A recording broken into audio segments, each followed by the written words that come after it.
everybody, and welcome back to Laughing in Livestock. Today I figured I'd do something a little different than the other few videos I've got. It's gonna be bumpy. Please do not go under the tree. I cannot duck low enough for that, Miss Chloe.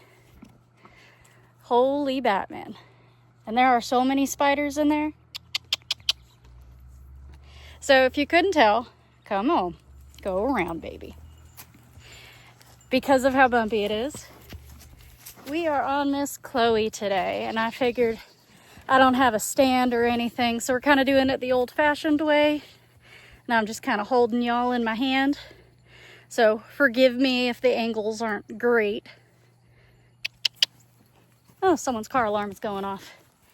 We've got neighbors, they're just pretty far away.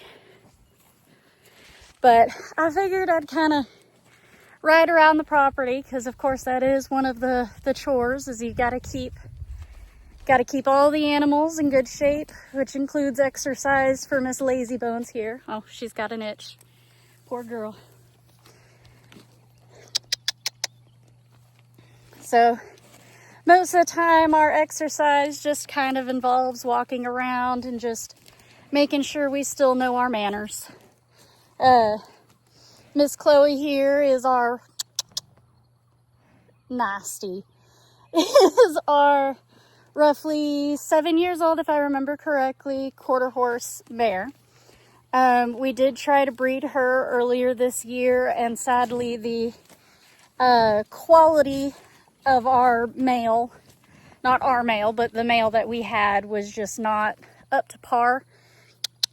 So she didn't quite take. So we're going to hold off on another couple of years and find a stud that truly fits her as a mare and her personality as well as her build. Because you can breed two beautiful, wonderful horses, beautiful personality horses together, and you can end up with the most demonic little horse possible. So of course it comes down to just old genetics at play, but we're holding off on breeding her for another couple of years just to find the stud that we are truly in love with. But I figured today I just kind of talk about why I still believe that homesteading and horses in the homestead are do play a role. I wouldn't say that you need to have a horse just because they are very expensive creatures. We're talking, we have an $800 vet bill for driving her 45 minutes, an hour away, 4 times, loading her up in the trailer, a 2-day overnight stay, 1 day there, 1 overnight, and 1 day back, and $800, and we have nothing to show for it. So they are very expensive creatures, but they are beautiful navigators, and they're great to have on a farm. She's looking around, she's finding something. Come on, baby. So she sees something right now. I'm not sure what she's seeing, but I trust her ears more than I trust mine, especially when I'm just yapping my fat mouth around. But she is a very beautifully trained girlfriend. I love her very much for it. You can never underestimate a sorrel. Some of the best horses in the world are plain Jane sorrels. She is actually a 1 or 2 time world champion in halter, but she's 5-panel clean, which basically means she holds no testable diseases. So if she were to have a baby, she would pass on nothing but her beautiful genetics. As far as keeping them on the homestead, I really only recommend it if you know you've got the savings and the energy for it. They are a lot of work, especially during something like a freeze. One of the Snowmageddon years here in Texas is what we call it. We went from fairly nice 75-degree days to all of a sudden we were dealing with negative weather. And I mean that in a literal sense. We were in like -5 to -15 within hours. All of the pipes froze up, the tank froze up. We nearly got the tractor stuck in the tank trying to break ice. So the horses, at the time we had 3 other horses with us. We are now just down to Chloe and our mini donkey Ruby, which are, I would definitely say, vital to a small homestead if you've got other pasture type animals. I don't believe goats and donkeys get along very well, but they're definitely great for other, we're going under a tree. other animals. They are great at protecting a pasture. If you can get a donkey that will protect your herd, highly recommend it. I have seen Ruby point blank take down a coyote. She grabbed that sucker by the scruff of their neck and booked it. I mean, Ruby had no hesitation, and that poor coyote didn't stand a chance. And that's rough, but at the same time, I would rather the coyote go than any one of my animals. Chloe's important job around here, she helps with pulling stuff down. She is a very well-trained horse. There is almost nothing she won't do. She does on occasion help us round up cows that have gotten out. I'll hop on her and she'll help me round them up. Whew, that's rough. The sun is just, it's about 5 o'clock, so the sun is right where I don't want it to be. But I got home from work, so I always try to get in my riding time when I can. Right now I'm really just kind of letting her walk around. Going back, she helps us round up cows. She helps us pull some stuff around. I don't have a wagon or anything, but I can put a saddle on this horse and wrap a rope around the horn. Ow, Chloe. And, tell her, yep, and she'll start going. She's a great kid horse. I'll put my 2-year-old on her and know fully well that she knows he's there. She will take great care of anybody who's on her back, except for me. She will happily run under trees and test my patience because she knows me as a rider. But for the most part, we chill out. She helps keep the pasture grass down. She's got a roughly 15-acre patch to roam through and eat down. Of course, there's a bunch of stuff that she can't really eat down, and we've got some junk in here. But so far, so good on any injuries. She'll come up to the fence in the morning. I've seen her. She's cameoed in some of the videos. Our faithful old hound dog is buried beneath that tree there.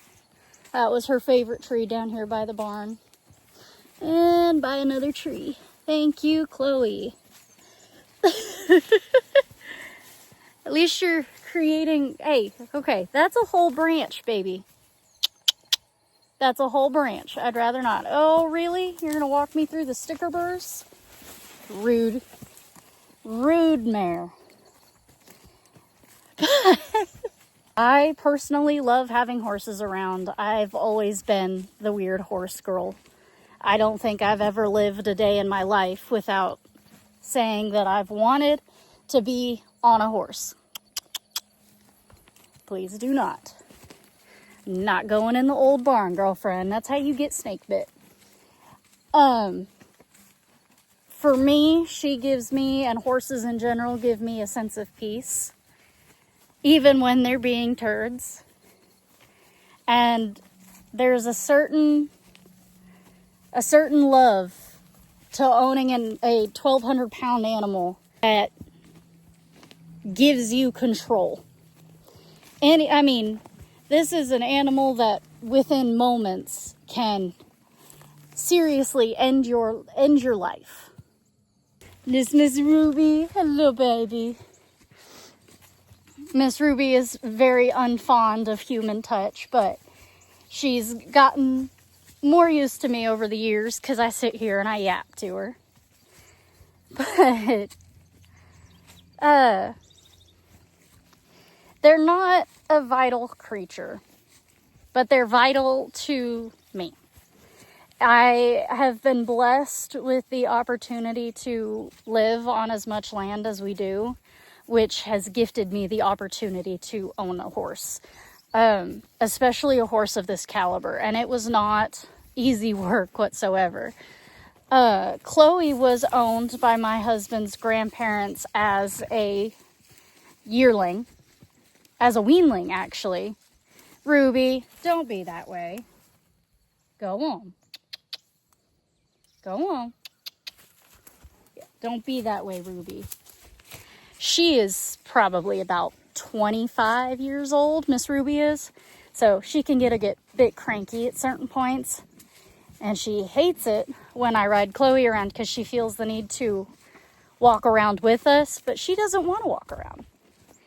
But going back again, my husband's grandparents owned Miss Chloe as a weanling and traveled as far as Illinois to show her.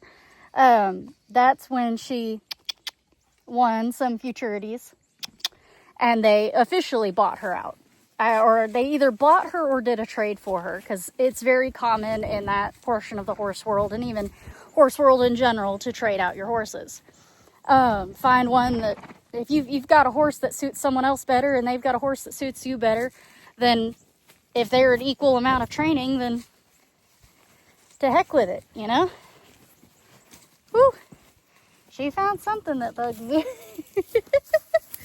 Miss Ruby. I get a crack out of her.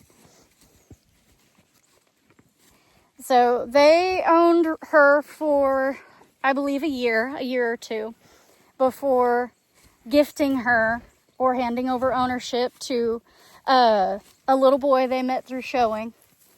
And he showed her for the next couple of years. All right, Miss Chloe, let's go this way. I know Miss Ruby's standing there being a jerk, but let's go this way because I don't know what that path holds. Well, stop being rude then, Ruby.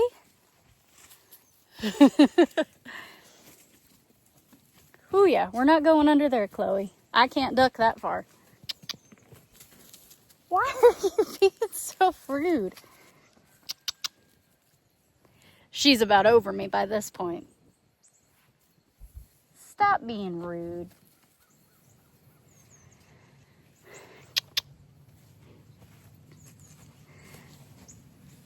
Oh, we've got a car coming. We do live, our pastures do kind of coincide with a good dirt road. And so they're fairly desensitized to that, thank goodness.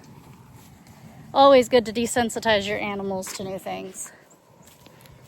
But he showed her for a good couple of years where I believe he won Grand Champ with her. My husband showed her for a little bit. And for the most part, they were showing a mare named Kanya.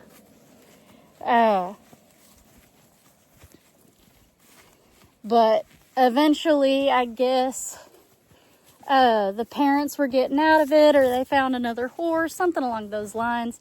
And we happily took Chloe back because she was one of the best mares personality-wise. She's always been a very loving mare. Yeah, I don't think we want to go over that, Chloe. I guess Ruby's getting a workout today, too. So we have now owned her for roughly the last 4 years. And we recently, 2 years ago, turned her out to pasture. She was mostly a stalled horse. Sorry, I've got the sun, so it's going to be a weird shadow for a second. Got the sun pointed right at the camera, I know, so I'm going to have a weird. But we sent her out to pasture because at one point feed was just getting too expensive and there was no point to keep her stalled. We weren't showing her. We weren't really doing much other than letting her out every morning anyway. So, all right, let's start walking back towards the house, girlfriend, and I'll take this off of you. Come on. Yep, let's start walking back towards the house and the tank. And so we released her out to pasture, and the first year she did pretty roughly. We were worried that she was going to take it really hard coming off of premium grain and alfalfa every day to, well, pasture. We've got really good coastal on this land, but sometimes that can be really hard on a horse that's been on nothing but alfalfa and premium show grade performance grain for their entire lives. I mean, we did have one incident with the electric fence where she freaked out in the pasture and just ran right through it. But after that, I don't think we've had a singular problem with it. She, for the most part, respects it and just kind of stays within her lane. It's not like she doesn't have enough lane. All right, I know. We're heading back to the house, and then we can leave. Oh, my poor thighs are going to be covered in horsehair. I know. We're almost done, baby girl. But I ain't walking through a field of stickers again. And so, I don't really know what I'm going to title this video. I've kind of bounced around topics for a second, so I'm sure this won't be too entertaining to watch. I'll get better at this, I promise. We're not going in the old barn, baby.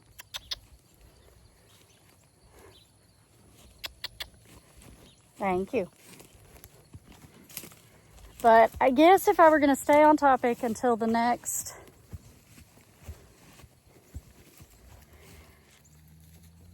You are fine. Come on. Ah, that would be my mother-in-law coming down the road in her little Miata. Come on. Come on. Chloe really only has one speed. That is her problem. She doesn't do fast and furious. She does slow and steady. That is her forte. She is more than happy to do slow and steady for the rest of her life. Ruby, on the other hand, is a little demon.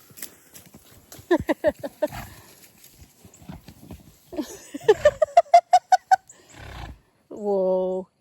Ruby, for the love of God, do not. Cranky donkey. Well, you don't have to follow. You're the one following.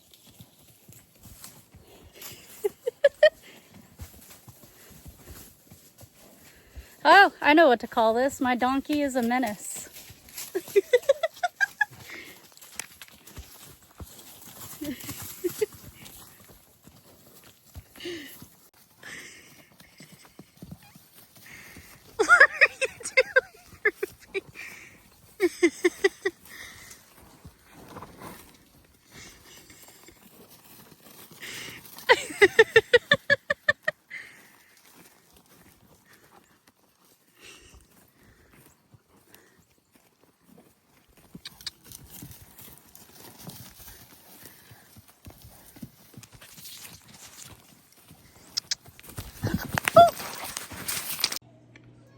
Hello, lovelies. So I am gonna make this short and quick, I hope. Just to kind of round off and finish the video. I'm sure you can understand why this part is being cut in. Always wear your helmet when riding, even if it is the safest horse in the world, because they are still 1,200-pound animals that have minds of their own. So as you can see, Chloe got a little excited and just put her head down, and I was not seated properly and went whoop. So my husband came and got me and made sure that I was okay. Decided to come inside and rest for a bit. So to kind of round off the episode, I would say that my top 3-ish reasons, oh my goodness, my top 3-ish reasons for having a horse on a homestead, if it is affordable or realistic for your family, would definitely be 1, reliance. If you get yourself a good horse, and a good horse is in the budget, then most of them are incredibly reliable. They're a great form of transportation, working with animals on the farm. They'll help round everything up. Like I was saying earlier, I have used Chloe to help round up the cows.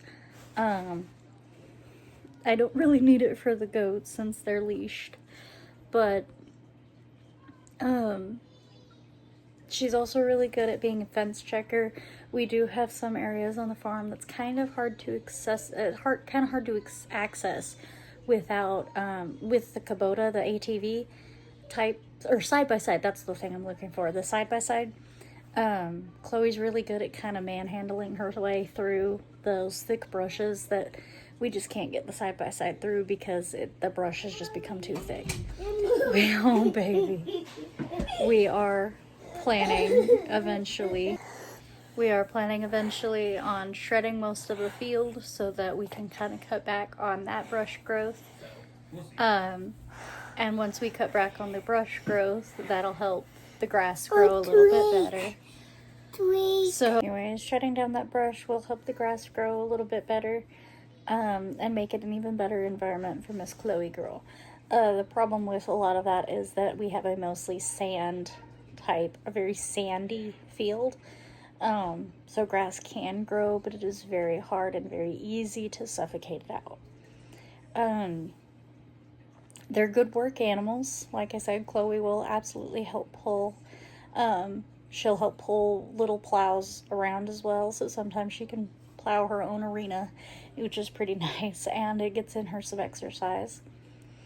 I think my third and final reason goes back to my connection, my horse girlness, if you will, of just wanting to be close. I love the old-timey factor of the spiritual factor, if you will, which I'm sure sounds cringy, but I like the spiritual factor of kind of following the old methods of, using horses as not only transportation, but as a method of plowing up your fields for your gardens, as a method of, pulling old logs off, as a method of herding your animals in.